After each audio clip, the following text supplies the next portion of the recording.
What do you mean by prime factorization? If you can represent a composite number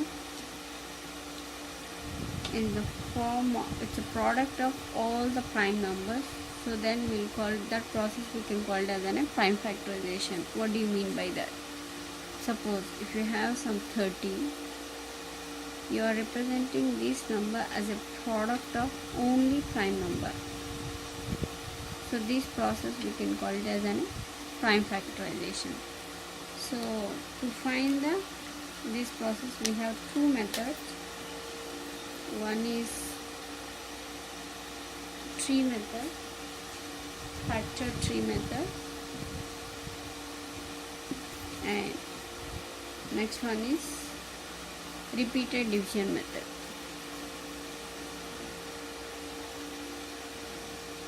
Repeated division method. So we'll see first repeated division method, which is the easiest method. We'll take one composite number, so that is 1020. So we'll take the smallest prime number first and we'll find the factor. So 510. Next again we can try for 2, because we have in the last digit 0, which is divisible by 2. So 2 2s are 4, 5 2s are 10, again remainder 1, so 1, 5 2s are 10, 5 2s are 10. So now our last digit is, you know right how to do this one, 2 5s are 10, so we don't have any remainder.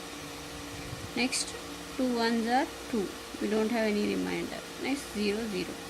Next again 2 2s are 4, we have remainder 1, so you should write down remainder here. Next 2 5s are 10, so here you have 11, so the remainder is 1.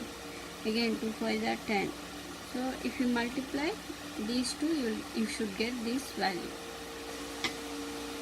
So next one is, here we have 5, so we cannot try 2, so we should try 3, because 3 table consider the last digit values as 5.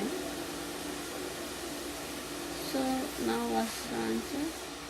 3 8s are 24, 3 5s are 15. So next again, so now we cannot try 3, so we'll try 5 table. 17 5s are 85. So for 17, it's a prime number, so we have only 17 here to get the remainder, which is divisible by 17 is only 17, so 17 ones are 17. So here we can write this composite number 12020 is the product of all the prime numbers, that is 2 into 2 into 3 into 5 into 17. Okay, so factor tree method is also same like that only. So we should divide each number as a product of two numbers until we reach the all the prime numbers. So lowest level should be all the prime numbers. 5 2s are 10 and 51. 17, 51. So this is for factor tree method. Next we will see, next topic is index notation.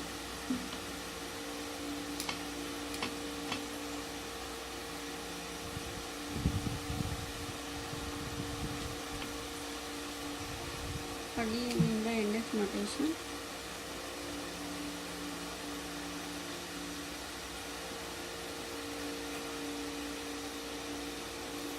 Index notation. Index notation is nothing but when a number is multiplied by itself more than once. When a number is multiplied by itself more than once, then we can use this index notation to represent that.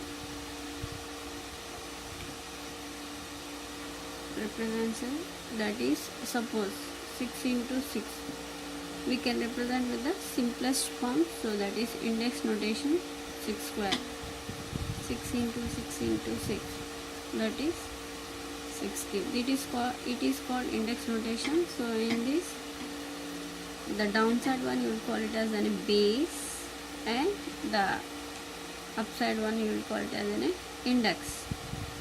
Where we are using this index notation, so you can use this index notation in the prime factorization. So there it will represent product of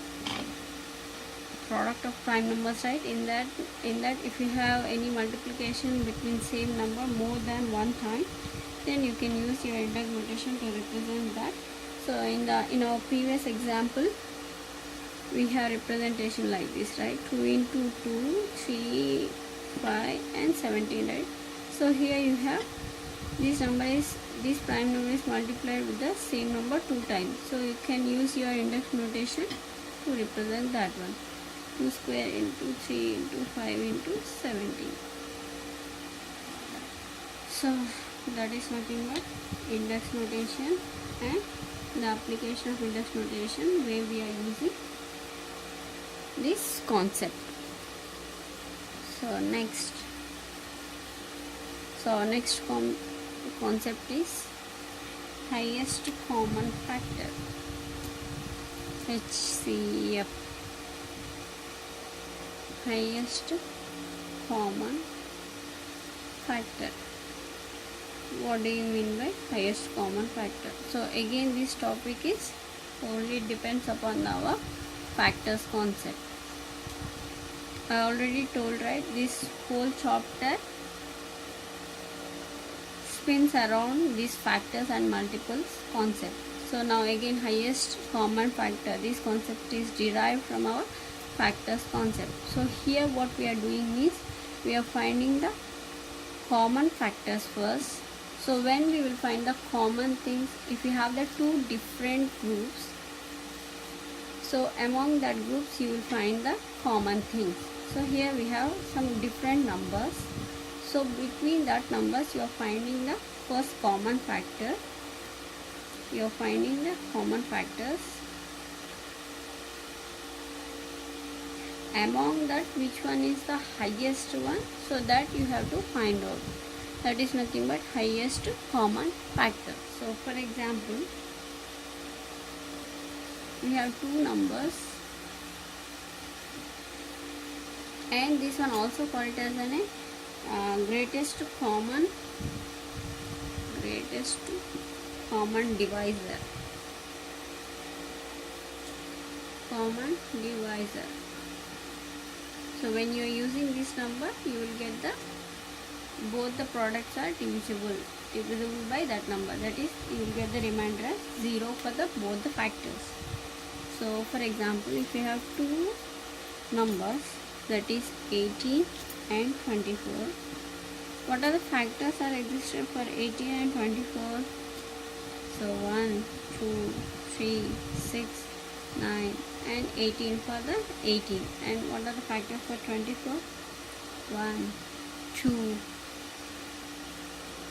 3, 4, 6, 8, 12, 24.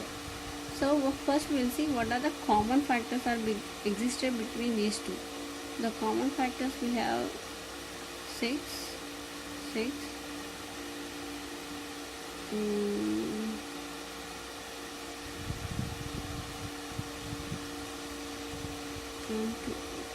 1, 2, 3, 1, 2, 3 and 6.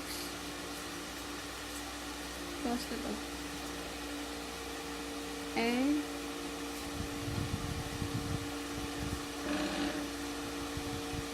so here our highest common factor.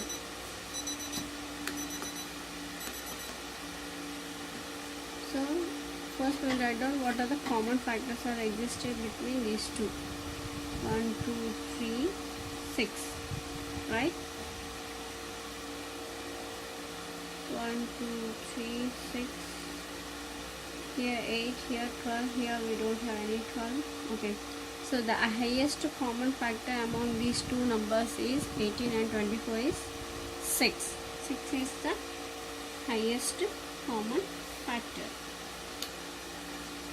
So this is our end of class. Next class we will discuss about the remaining things. If you like the video, please do share and subscribe to my channel. Thank you. Bye bye.